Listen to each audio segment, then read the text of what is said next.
Stacy Keene is our first storyteller. She and her family live what she calls a lucky life in the exciting little city of Oakland. It sounds like Noah's Ark to me. She spends most of her time caring for her 2 kids, 2 dogs, 2 cats, 2 rabbits, and 2 fish. In her free time, she obsesses about choosing the right background music for her favorite task, writing. She can be seen regularly at the Pittsburgh Moth and hosting true story parties around the Burg, and with her nose buried in a book at the Carnegie Library. What a wonderful pastime that is. Please welcome Stacy.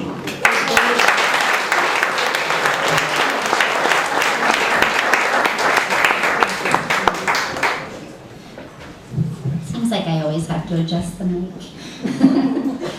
So, last week, my son graduated with high honors from high school.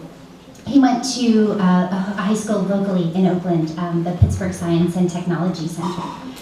And I was so proud of him, and they held the commencement at the Peterson Event Center, which, for those of you who don't know, is at the top of Cardiac Hill. It's referred to as the Pete, lovingly by Pitt students, and now by the 2012 or 2015 class that just graduated there. So I remember feeling this overwhelming sense of pride in my son because he had really met his goal. He wanted to graduate from this accelerated program with academic excellence, and he exceeded that. So right after the ceremony, I had to run to the upper lot to grab something from the car. Okay, run is probably an exaggeration. It's quite a hill. So I got up to the top and I took a moment to reflect and catch my breath.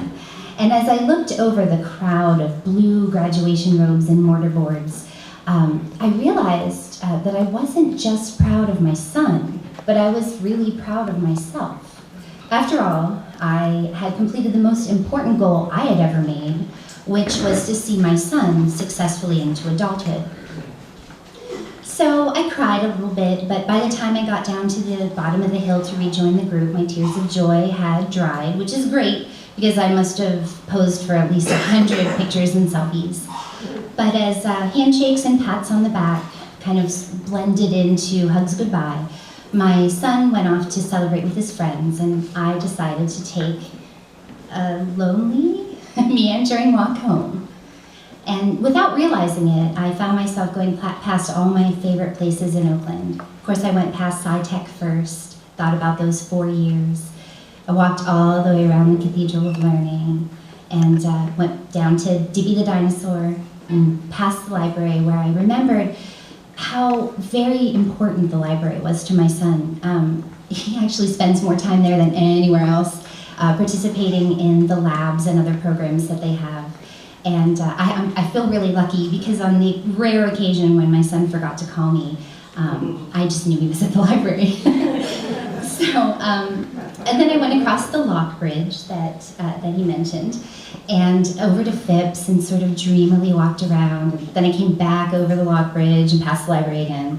I said it was really meandering route, and I was worried that it looked crazy pacing around like that while I was like smiling bright enough to light up the sidewalk, but also crying.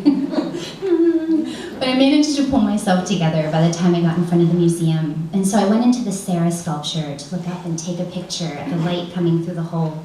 And if you haven't done that, I highly suggest it. Every day the light is just slightly different, so your picture will be very different. But as I stood inside the sculpture, it's very dark and quiet, and I realized at that time that I had met another goal. Not just the most important goal I had made in my life, but the first goal I ever made for myself. You see, I grew up in a really poor coal patch at the foot of the Appalachian Mountains in Fayette County.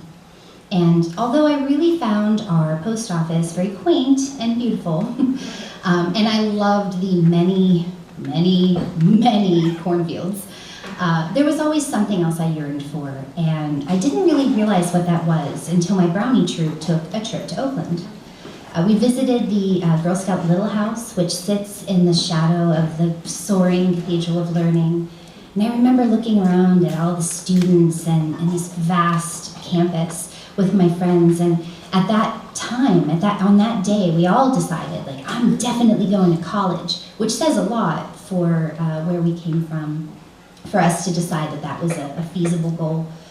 Our highlight of the trip was to go to the Museum of Natural History, where we all crowded around the windows in the miniature display, and dreaming that the interiors of our dollhouses would be that luxurious. And we were dwarfed by dinosaurs and plaster casts of ancient buildings. And my mother, who was also our troop leader, stood by very patiently as each one of the girls insisted on taking a turn pushing the button at the phosphorescent rock display. It was an amazing day, and I went home that night dreaming bigger dreams than usual. The next time I came to Oakland was on a family Christmas time trip, and the first stop was the international rooms at the Cathedral of Learning. And each festive room really just intrigued me, and I went to each of them at least twice. And it was there that I got this extreme appetite for learning about other cultures, and it was amazing to me that I had access to this right here in one spot.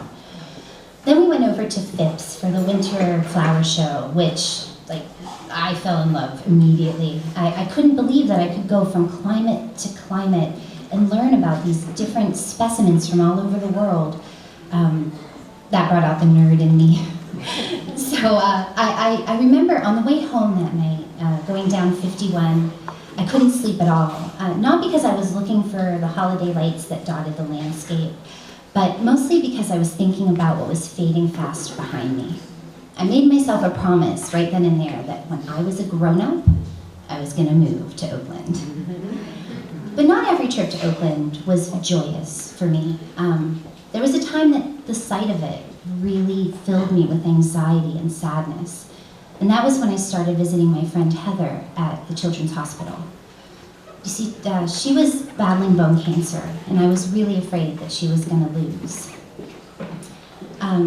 Every time we went, I put on a smile and I was brave for her, just like all the grown-ups told me to be. But it wasn't easy, and every time we left, my mother would try to reward me for my bravery and try to console